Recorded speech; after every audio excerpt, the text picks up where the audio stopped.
Hi, welcome to Glenohumeral Gurus, a podcast for clinicians with an interest in shoulder pathology. I'm your host, Margie Olds, and it's a pleasure for me to bring you these podcasts. The aim for the podcast is to deliver some clinically relevant content for you. I plan to interview people from all over the globe and talk to clinicians and researchers and anybody with an interest in shoulder pathology so that we can learn how to help these people better. So settle in and enjoy the podcast.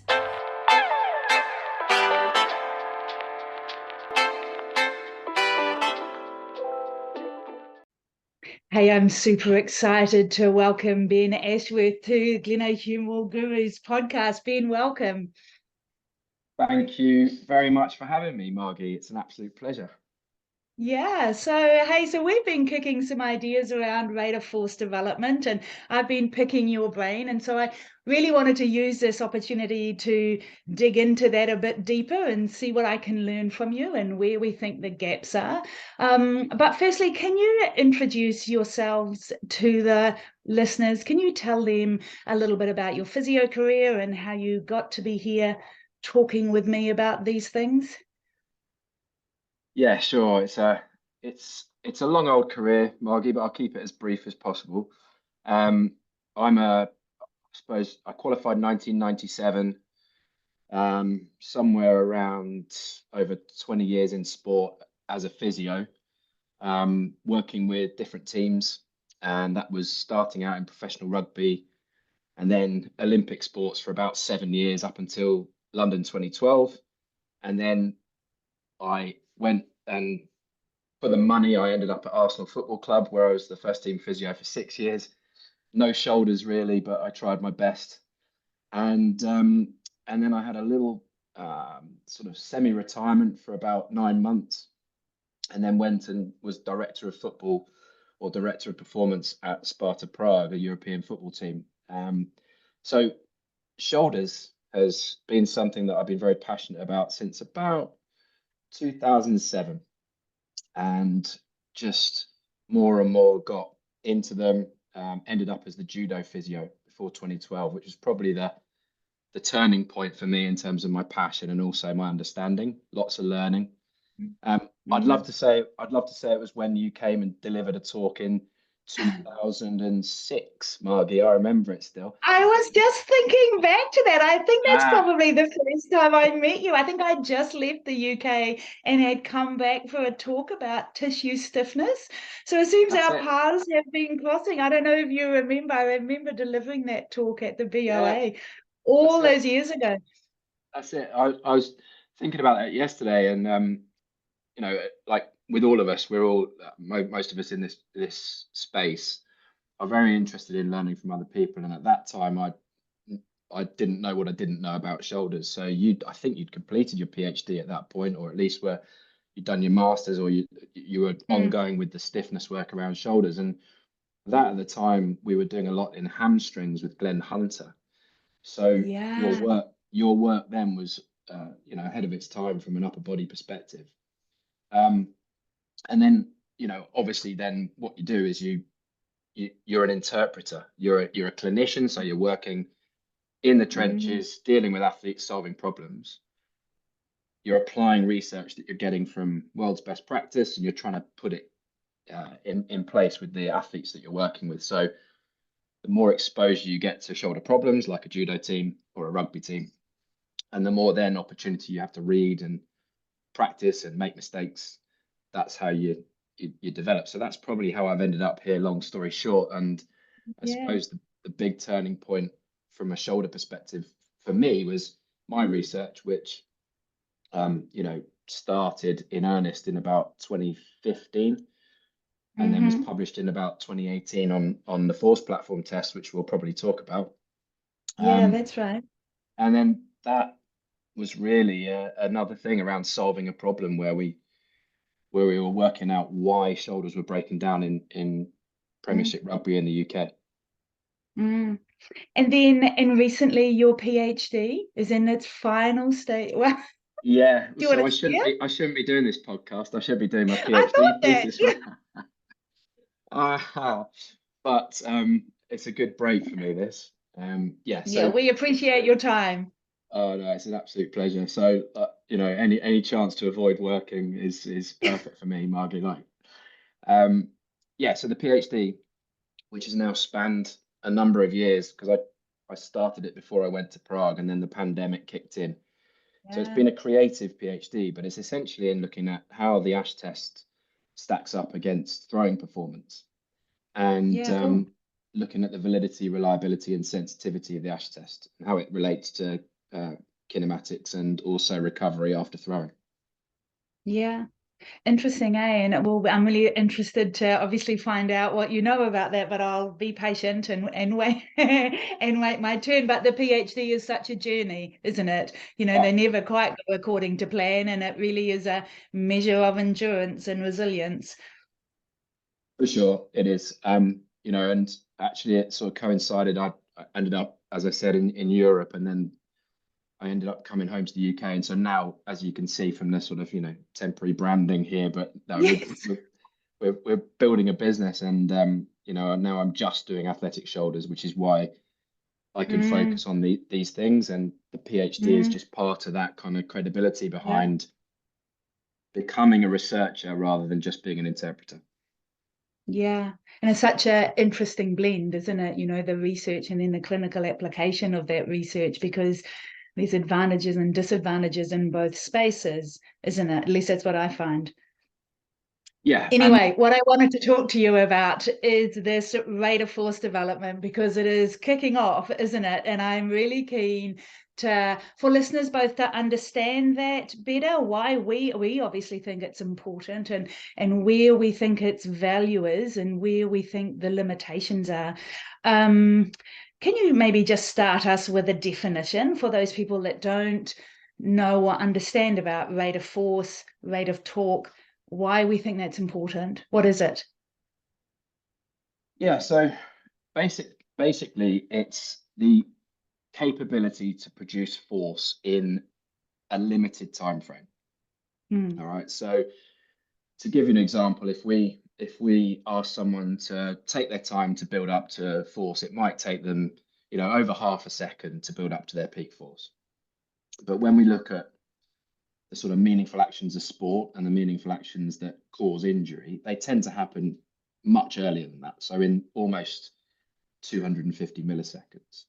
So rate of force development, which includes the word force, which is very important when you're thinking about exercise prescription, which we'll come on to later. But rate of force is just simply that. It's the sort of the slope. So, there's a number of ways of measuring it, but you're looking at how fast you can produce force. All right, and that's Yeah. that. Rate of torque. Well, torque is a force. It's measured in newtons as well, but it's measured in Newton meters. So it can seem a bit confusing, but essentially you're looking at how that force is applied around an axis. So if you're doing a rotational test, like on an isokinetic machine, then the torque is going to be based on the force you're applying into the force or load cell, but also then it's going to be calculated by looking at the lever arm. So in that case, the forearm length. There'll be physicists listening to this podcast, if there are, who are absolutely going to kill me for those simplifications. But that's basically what it is. So they're both forces, and really torque is around an axis, and that Yeah. includes the levers. So the application of that is, well, when I'm working with the 6'7" cricketer versus the 5'8" javelin thrower, Mm. we can start to Yeah. normalize torques by looking at the lever arm and using that in the calculations, and that adds an extra layer of information to just the absolute values we might see on an isokinetic machine or on a force platform. Yeah. Okay. And why do you think it's important for clinicians to measure? Why do you think we should be measuring this and paying attention? Yeah, well, it sort of comes from the point of view of a lot of lower limb research, actually. So in elite sport, Mm. we've known for a long time that ACL injuries and hamstrings, when you look at recovery, peak force returns very quickly or much faster. And there's a latent period or a lag for rate of force in terms of its ability to come back to its pre-injury levels. So if we're making return to play decisions based on peak force alone, then we're missing something. And I think that's largely the failure of a lot of rehab processes, is there's no way of measuring it. And sometimes that means your attention isn't focused on restoring true rate of force development, which is joint protective in the blink of an eye when you need to stop the ankle going over, or when you need to stop the knee going into hyperextension, or the arm going behind the body in a tackle. That's why you need it, and that's why it's so important. Yeah. And so, as you know, and the things we've discussed, I've got some questions around the reliability of measuring. This is kind of one of my big bugbears right now, is because I think it's so important. And I obviously spent all that time thinking that, intrinsic stiffness was going to be the answer in saving my shoulders from dislocating. But I hear what you're saying. It's a component, isn't it? It's a component that we could measure that would give us more information rather than just like a peak force or a peak torque, isn't it? Is what? Yeah. So, and so my question is then around the reliability of this, because what I see published in the literature is that it varies so widely. And so how do we know what we're measuring is actually what we're measuring, or a variation? Like, what can you share with me about reliability in RFD? yeah, this is something I think that's really interesting, and I think there's so many factors that come into play around reliability of rate of force development. Firstly, it's a more volatile measure. When you look at peak forces, you're gonna get very good reliability. Okay, it's easy to build up to peak force. The max peak force is going to be very reliable across 3 trials when you look at it in that way, and probably also, from one day to the next. But RFD, because of the neural element to it, is inherently volatile, just simply about the fact that you need maximal intent to produce it. You need to be familiarized with what you're being asked to do. So before you even come to the actual reliability of the outputs, it's the setting up the test to make sure that you optimize RFD. And I had a great chat. I don't tend to read too many papers, and I read Nick Maffioletti's paper, and I thought, right, I'll just use my Arsenal badge to phone him up. So I got his number from Alan McCall, and I spent an hour on the phone with Nick Maffioletti talking about how we get the best out of rate of force development when I was going through setting up the test. And there's some real clear things in that 20-page paper on how to get the best out of RFD. Yeah, it's wonderful, isn't it? It's wonderful. Maybe what we should do just quickly is break down into that neural versus muscle component of RFD, just so people understand, because there's really 2 things that impact on it, isn't there? Yeah, until you read Del Vecchio's paper recently, which sort of counters that. But essentially, let's start with the sort of simplification of the understanding, which is that the contributions to RFD tend to be neural up until around the 50 millisecond to 75 millisecond part.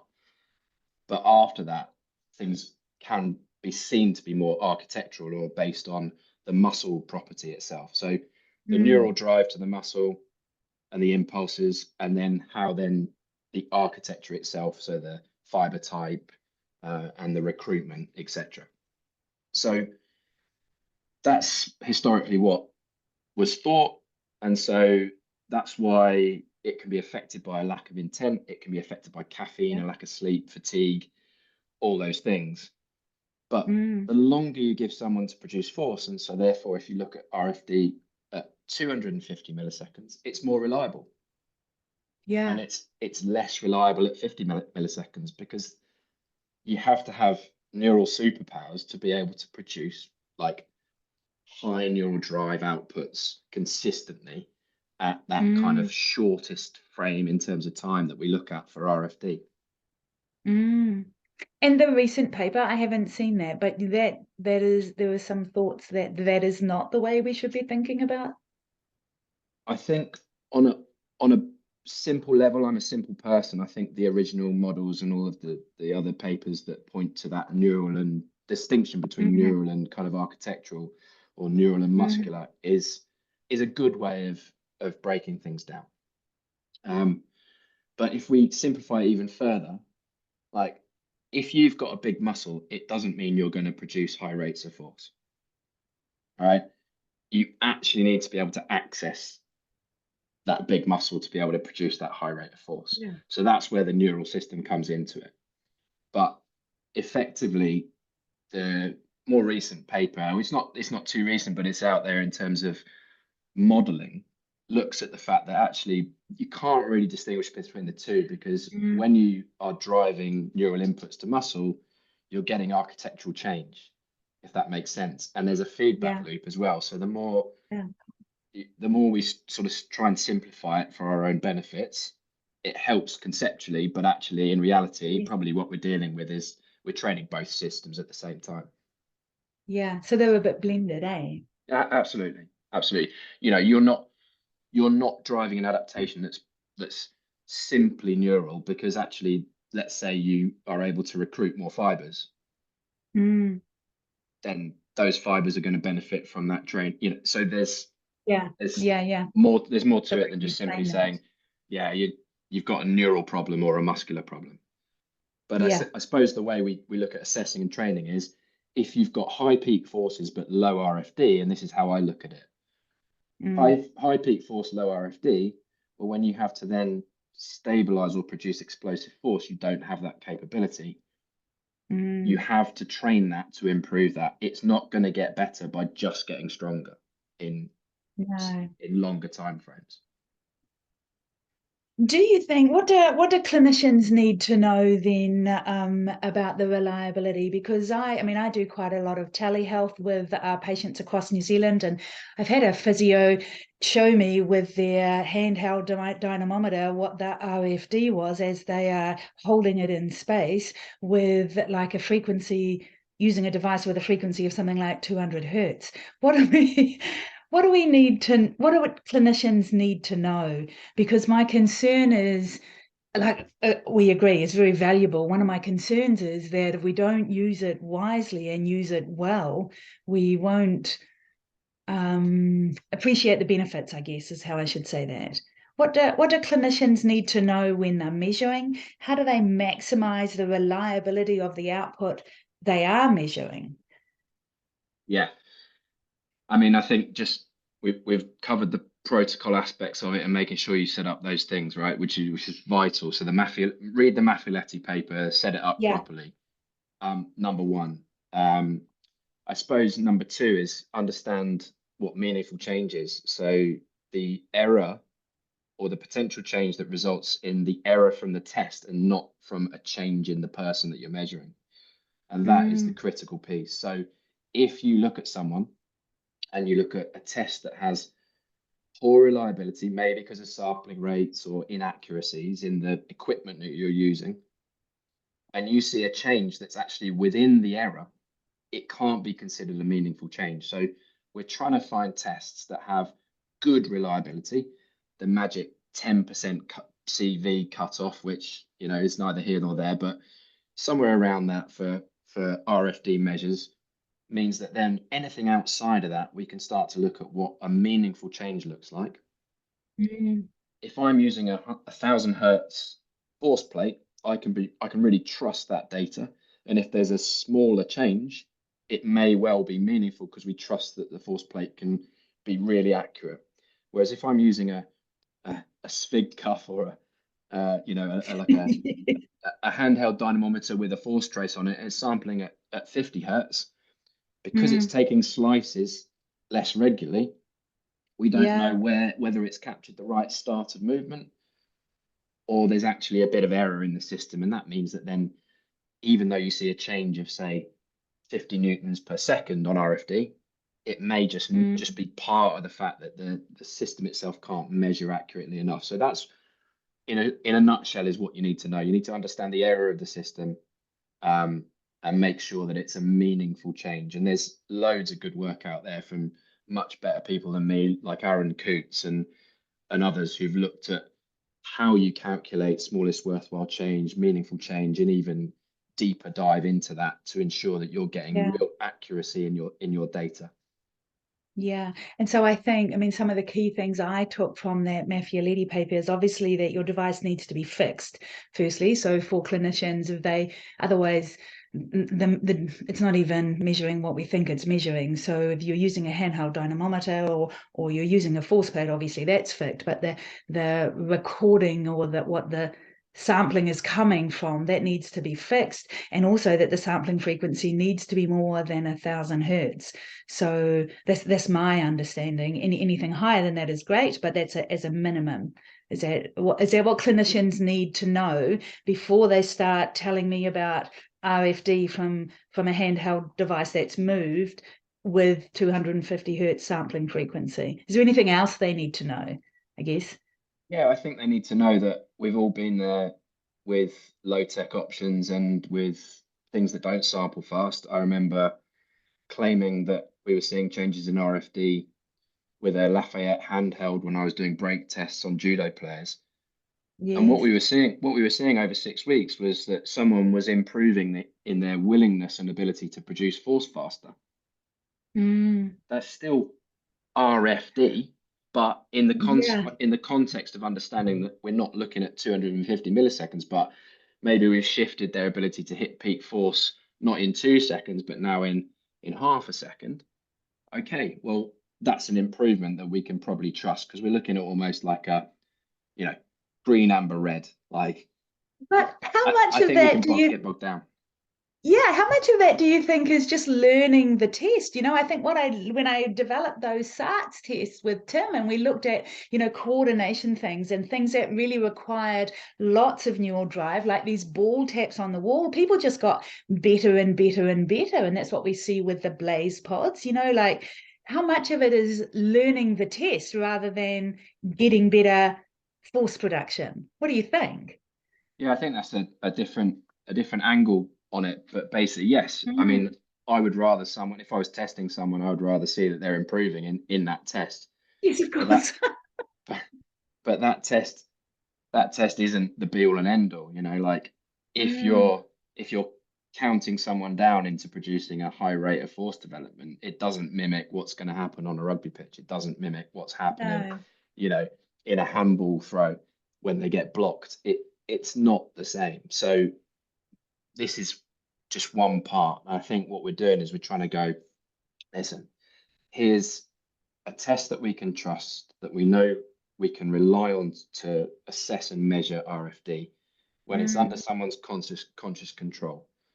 But when we start to look at more reactive tests, we start to see much more error in those tests because they get Yeah. closer to the sport, they get closer to the meaningful actions, and so then we lose reliability. And so Yeah. it's that balance between, the reliability of the test and maybe something that we feel looks a bit more like the sport. Well, I think fundamentally where we need to be at is let's be really clear on what's reliable around the key things that we need to see, which is magnitude, rate, timing, and coordination of force. Those are the things we Mm. need to be able to measure. And it doesn't really matter if it doesn't look like the sport as long as we trust the measures we're using. Yeah. And it And then we takes can us always back come to back that to that. early discussion, doesn't it? When we're talking, both of us researchers, both of us still working clinically, and the blend between what is really good, solid research and what then you can apply to your athlete, isn't it?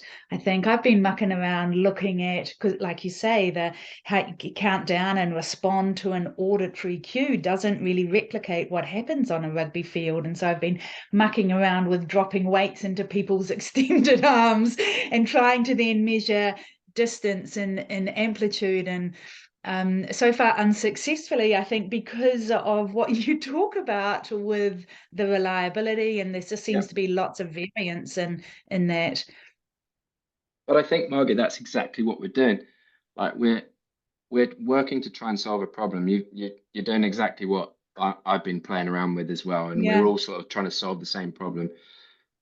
But I think with that, what you're doing is you're understanding that it's more than just that test that you're using. Okay, there's more to explore, and it's okay. It's okay to have testing in its formal sense, where we're going to come in and we're going to see where you're at.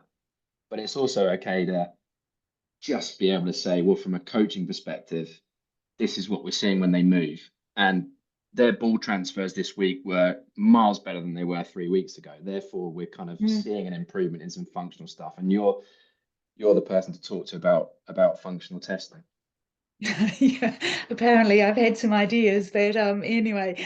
So the other thing I wanted to talk to you about is the RFD scaling factor, because we know that RFD is really a function of the peak force that you can produce.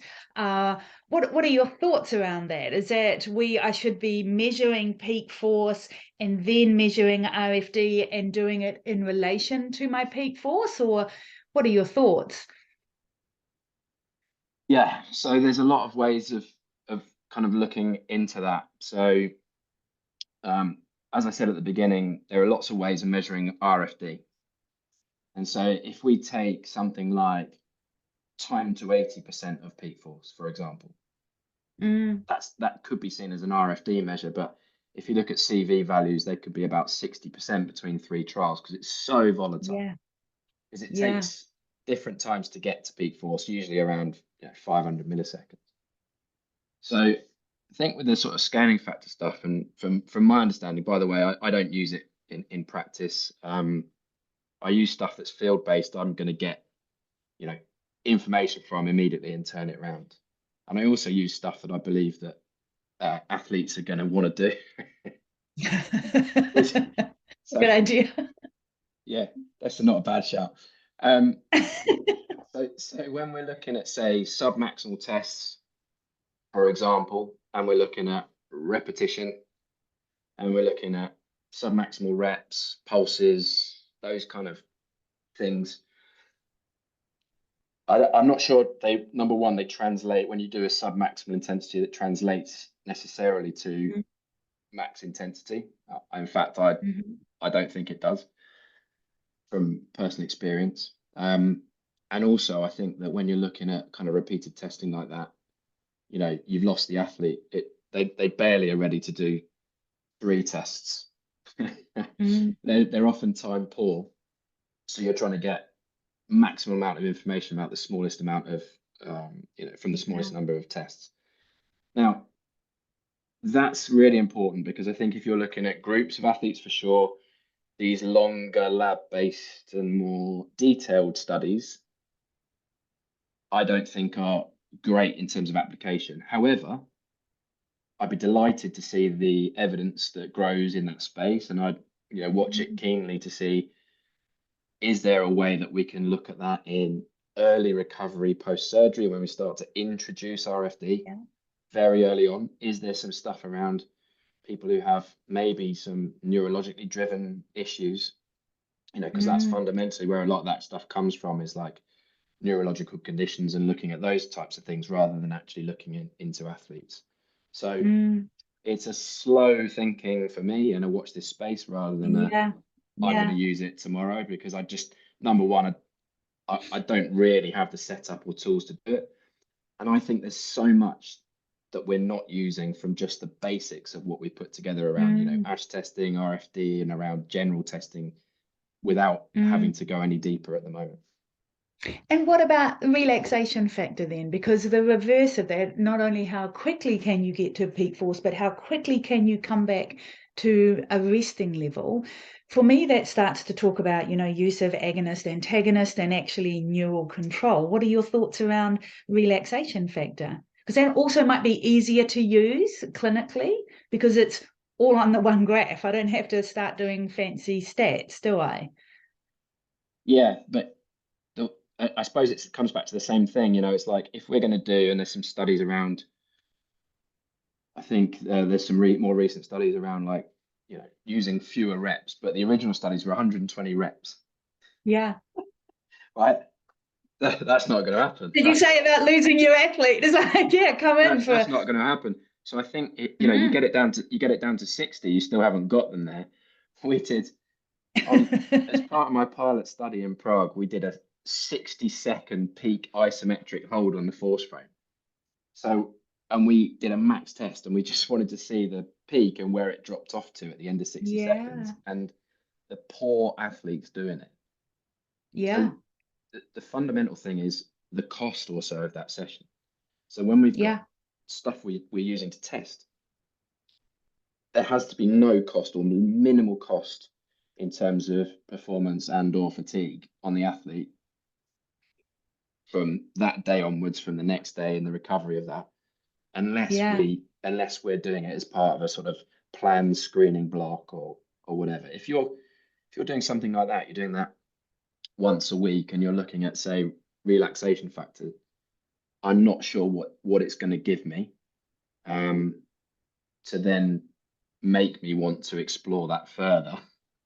Okay. Oh, I'm in a different space. I thought, oh, that's really cool. That's really exciting because it teaches me then about, like about this coordination. It's like, oh, how quickly, and then to come back again, how quickly can you turn off? That Yeah, I'm interested in that space. Yeah. So it's yeah, interesting.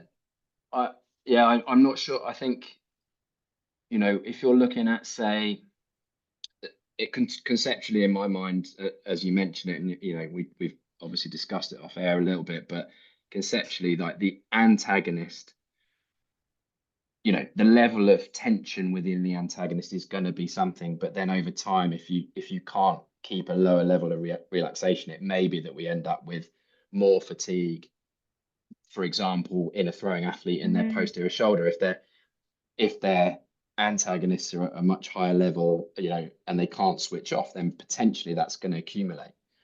But mm, in an applied setting, you can't get an athlete to do a 50% effort for 20-second holds, yeah. and you can't get them to do it because they just don't like it, and it's going to be a long journey before we get good practice in place in shoulders, in upper bodies, in athletes, before we then Mm, can start to, I think, look a little bit deeper, which gives an opportunity. And I think the space that sort of stuff sits in for me is rehab, um, yeah. Right.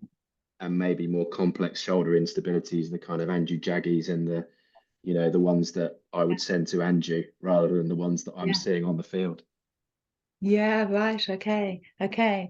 Hey, so I've talked to you recently. We're looking at this reliability study. Our plan is to use the Kinvent the handheld push that samples at like 2000 hertz, which I'm hoping that will make some of this testing more accessible to people who, like you say, are limited by not being able to use the force plate. Our plan is free familiarizations within free tests. Do you have any thoughts around obviously the counting down? Are you ready? 3, 2, 1, and then a relaxation period? Is there anything you think I need to know before I kick off into this study? Or you think, what are your thoughts? Yeah. So we just to give you, and I think we talked about the sort of PhD stuff. I'll Mm, publish I'll publish that. I'll defend it hopefully early next year, and I'll publish that as soon as I can afterwards. But yeah, essentially RFD, as I sort of alluded to earlier, is better the longer you take, and at 250 milliseconds, it becomes really good, like below yeah. 10% CV. But when we're looking at like 100, 150, there's a Mm, sort of like 10 to 12% CV usually that we see. hmm hmm However, in certain individuals, we can see 5% at 50 Yeah, milliseconds, who've never been familiarized. So I think it's on that sort of edge of what people are comfortable with as a practitioner. But if you look at yeah, RFD and applied push up or a counter movement jump, and you look at rate metrics in those, CVs and the reliability there is actually sort of in and around that level. So I'm comfortable mm, that that's good enough reliability. Sampling rate 2000 hertz, you're absolutely fine. I think mm, 400 hertz plus, from my experience, would enable you to pick up things even as short as 100 milliseconds in a drop jump. I did that in my yeah, master's project. Um, so that's good. And then in terms of your question, I think RFD, if you haven't hit your highest RFD by the second rep, you're not going to hit it on your third. There's almost no Yes, okay. point. There's almost no point doing three RFD reps, right? Okay. In So terms of familiarize them and do one, because that's what we found looking at, because we looked at the ASH test with these handhelds, and we also found that's what we found, like people who do them, once you know what you're doing, then one is the same as three, which yeah, is kind of useful. That's your sense, is it, for no, looking at that's what I our, know. I've yeah. looked at some stats around that. So looking at kind of Hopkins stuff around that, looking at comparison between first and second rep, first and third Yes, rep, and second and third rep to give us, yes. okay, what do we see within RFD? And what we see is that the first two reps, you'll get it within those two. You won't get it within the third. There's a Okay. difference between the third and the first two. So Okay. that's pretty interesting. Um, Yeah. the recovery is ideally, if you've got 3 minutes, Margie, you take 3 minutes to recover. Yes. I was sort of more thinking 15 seconds is what I Yeah, had no, planned. That's the you've cooked problem, them. isn't it? You've cooked them at 15. So Yeah. basically, and again, it comes back to what you're trying to test. So ideally, if we're really going after it, we need maximal recovery, zero fatigue, right? Yeah. So you've got Yeah. to go, you should go 3 minutes, but to make it field-based, which is what our intention has always been, and my PhD is the same. We want something and we're going to replicate. Tennis serves in between serves, there's a timer. Pitches Yes. between pitches, Yes. there's a timer. It's around 17, 20 seconds, right? So that's Yeah. okay. So I think if you can push it out to 20 seconds, Okay. you'll see consistency. If you don't, and you should try it with a pilot Yeah, test, that's what I'm really you'll interested see to look into this. you'll see a tail off. Yes. And actually, what's interesting about that is that tail off might mean something. So if you've got someone who basically has better repeated RFD potential, they'll drop off less than someone who Yes. hasn't. Yeah. Yes, I understand. Yeah. And that's the finding. And also, again, sneak peek, spoiler alert, Yeah. but the people who go in with better RFDs have less of a drop off after exposure to high intensity throwing than those who have lower RFDs, as measured using the Mm. ASH test in a T position. Yeah, right. So we can then start to not necessarily draw a line in the sand and say if you're above this value or below this value, but we can start to put them into clusters and say if you're within this bracket here of RFD, you're likely to drop off less over 24 hours and 48 hours after you've pitched a Yeah, baseball. okay. Yeah, so your recovery is better, eh? Yes, So, your recovery is better because your capabilities are higher, which is yeah. really interesting. Yeah, it is. It's fascinating. Hey, Ben, I could talk to you all day about this, but I'm conscious of your time. Is there anything else you wanted to share with the listeners? Like, what? And you're obviously doing some really exciting work right now. How do they keep in touch with you? I know you have some courses online. Can you share with us about that? Yeah, sure. Thanks for that, Margie. I'm on Athletic Shoulder on all the normal socials, website athleticshoulder.com, and on there we've got our online courses. So we've put together, myself and Alex Wolf, who's a strength and conditioning coach. We've put together 3 online courses around sort of a foundational and then a testing and a training module, which are out there. And I Yeah. suspect, if you keep your eyes peeled and you sign up to the newsletter, we'll be putting out offers out on them over the next 3 months. Yeah, cool, cool. Well, hey, well, congratulations for finishing up the PhD, and good luck for the final steps, we think. And thanks again for sharing your time with us. Absolute pleasure, Margie. Thanks so much.